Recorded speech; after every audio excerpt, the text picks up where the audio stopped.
Bienvenue à tous sur ce nouveau tuto sur les bases de Photoshop. Suite à de trop nombreuses demandes, ce tuto va faire une petite présentation de l'ergonomie de l'espace de travail de notre programme préféré et nous verrons ensemble comment on va mettre ça à notre main.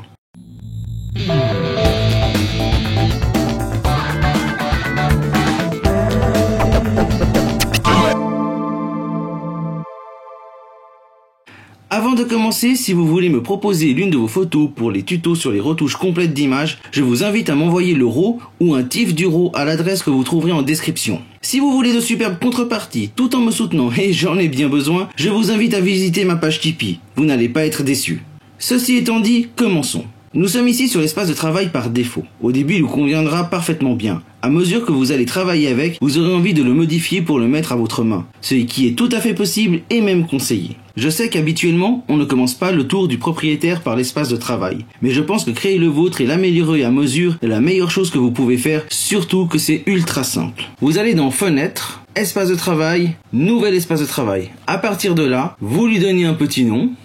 Test 01, vous cochez bien tout, raccourci clavier, menu, barre d'outils, puis vous enregistrez. Maintenant, c'est votre espace de travail. Pour le configurer, il suffit de le transformer, et ces transformations s'enregistrent toutes seules, rien de plus simple. N'hésitez pas à vous faire de multiples espaces de travail selon les circonstances. Maintenant, faisons le tour du propriétaire. Attention, je vais schématiser un peu, donc les puristes, ne sautez pas au plafond. Sur la gauche se trouve la barre d'outils, celle qui permet de travailler directement sur l'image. Sur la droite se trouvent les panneaux d'options. Ils permettent de régler les fonctions et options de certains outils et également de gérer les calques et différentes choses comme la sélection de couleurs, etc. Pour bien comprendre, une petite démonstration s'impose. Si je choisis l'outil texte et que je viens poser un texte ici, je peux faire mes réglages avec la barre d'options qui est là au-dessus. Mais j'ai également la possibilité de le faire avec l'onglet qui se trouve sur le panneau de droite. Et on voit qu'il est très complet et qu'on retrouve presque toutes les équivalences qui sont ici. Ces deux barres d'outils sont complémentaires l'une de l'autre. Mais nous verrons tout ça dans un tutoriel dédié à l'outil texte qui vous expliquera bien plus en détail tout ce qu'il y a à savoir sur ce sujet.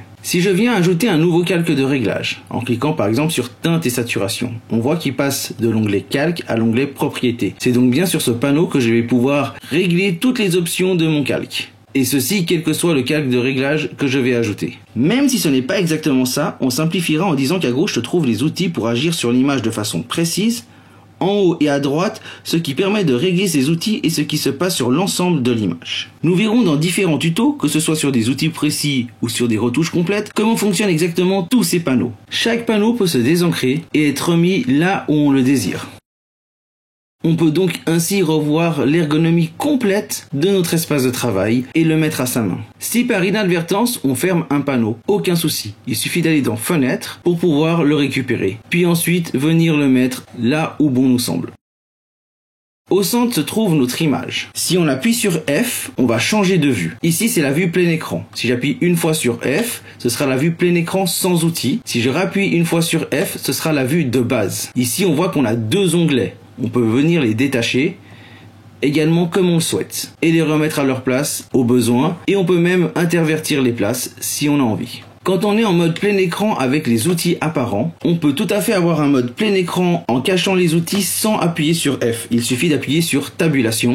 Nous voilà en mode plein écran sans les outils, puis si on rappuie sur tabulation, on revient dans le mode dans lequel nous étions avant. Si la couleur d'arrière-plan ne vous plaît pas, il suffit d'aller ici avec votre souris, faire clic droit sur PC ou commande-clic sur Mac, puis vous pouvez choisir la couleur de votre choix, même une couleur personnalisée. Personnellement, je vous conseille la couleur par défaut, qui est un gris foncé et qui permet de voir correctement les images. Pour vous faciliter la vie, je vous invite à afficher la règle. C'est très facile, il suffit d'aller dans Affichage et cocher Règle. Celle-ci peut être réglée avec plusieurs graduations. Il suffit d'aller sur la règle, clic droit sur PC ou CTRL-clic sur Mac, puis on peut choisir quel type de graduation on veut. Moi je vous conseille pourcentage, ce qui permet d'avoir des cotes précises quand on fait des montages complexes. D'autant plus que la règle permet de mettre des repères précis. Il suffit de venir ici avec la souris, cliquer, puis venir descendre notre repère là où on le désire. Vous pouvez en descendre plusieurs, ce qui permet par exemple de définir une zone de façon très précise ou permettre un recadrage de façon ultra précis. Ces repères sont en plus magnétisés, ce qui veut dire que si je sélectionne l'outil de sélection rectangulaire, je peux venir ici m'appuyer sur ces ces repères pour pouvoir faire une sélection ultra précise. Si ces repères ne sont pas magnétisés, vous allez dans Affichage, cliquez sur Magnétisme et là en dessous, veillez à ce que tout soit sélectionné. C'est ainsi qu'en utilisant des outils comme l'outil de transformation, vous pouvez obtenir des repères